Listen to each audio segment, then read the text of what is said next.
Love it. Love it? Grady loves it. You love rock and roll music? Especially old-timey rock and roll.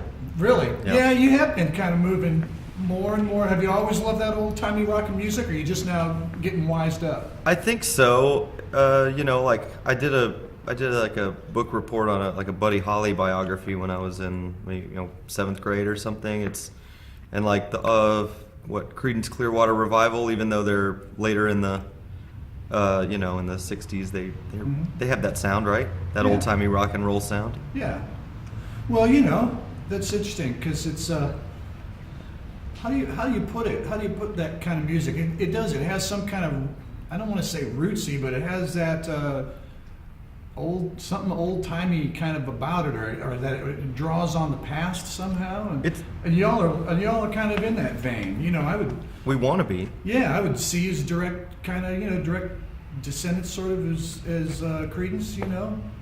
Kind of rocking songs with good song structure but still rocking out. And, hey, how do you ever think about? Having a bass player. You don't seem to miss it that much. But I wonder what it would be. You always wonder whether that was something you ever thought about. We never intended it to be. We never really thought of it. I don't think. Maybe Grady thought of it. Well, sorry. We will never have a bass player. For our RTB2, we'll never have a bass player. I was getting to that.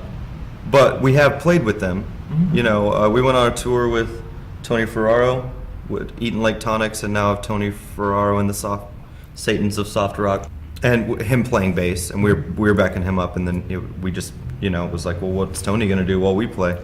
And so we let him play bass, and it was awesome. Made him learn the songs. Yeah. Made him play the bass. Well, one thing I think is notable about you both is back in the olden days of Denton, you were in one band, and that was your band, and you were in that band, and that was your everything. And somewhere along the lines, that ethic totally reversed in town to where it seems like everybody is in multiple bands, and y'all are definitely. How many bands could you currently say you're in right now? Do you know? 4 to 6, possibly. 4 to 6 in a year. I'll go with that too. Yeah, 4 to 6, and it's not just. I get the feeling it's not just for a matter of working, or it's just like, well, I got to be in 4 bands to make enough money. It's just that anymore it seems that when you have a musical idea, you just go ahead and start a band for it, or I don't know. What do you think brought you to the place where you were in multiple bands?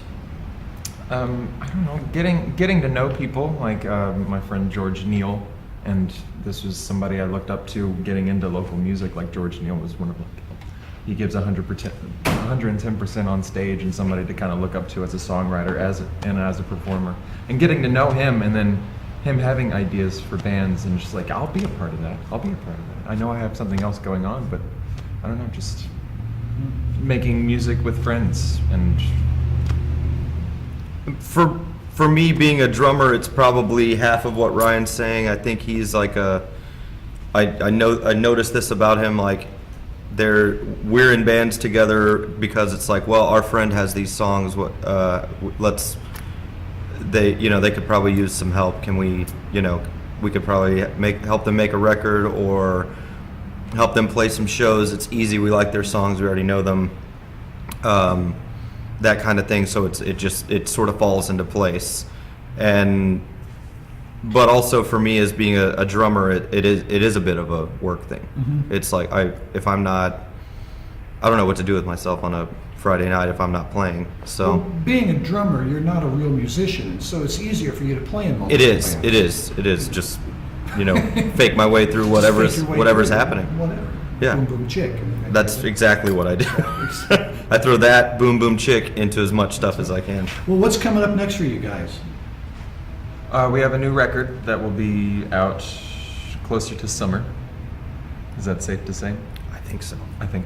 Yes. Yeah. Full length this time? Full length. Produced by Stuart Sykes at his studio. Some help from JC, hanging out, drinking coffee, telling us what to do. Is it notably? Do you feel like it's a notable departure in any way from what you've done, or just kind of? It's really badass. That's not Is that a necessarily departure? I'm just departure, I kidding. guess. It's Since we've always been. I'm really proud since we've always been badass. I'm super proud of it. It's an exciting record. Yeah. It's definitely some elements that you maybe have thought we were gonna go in if you see us live a lot, but haven't heard recorded yet. There's some stuff on there. There's a lot of notes. Any cover tunes? All original. All originals. All Ryan Thomas Becker covers. Oh yeah. Right. I'd like to hear that. Definitely. Where are you playing this week for the festival?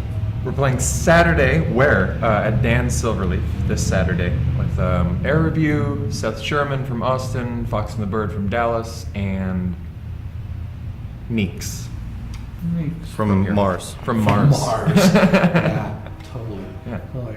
Well, and then are you touring anytime soon? Going out? No. Nothing scheduled. No, sticking around town. Yeah. Excellent. Recording and playing in multiple bands. Okay. Well, We'll be up to our same old used to be. Yeah. excellent. Well, thanks for coming in. Thanks for Thank having you, us, Paul. Paul. Thanks, guys.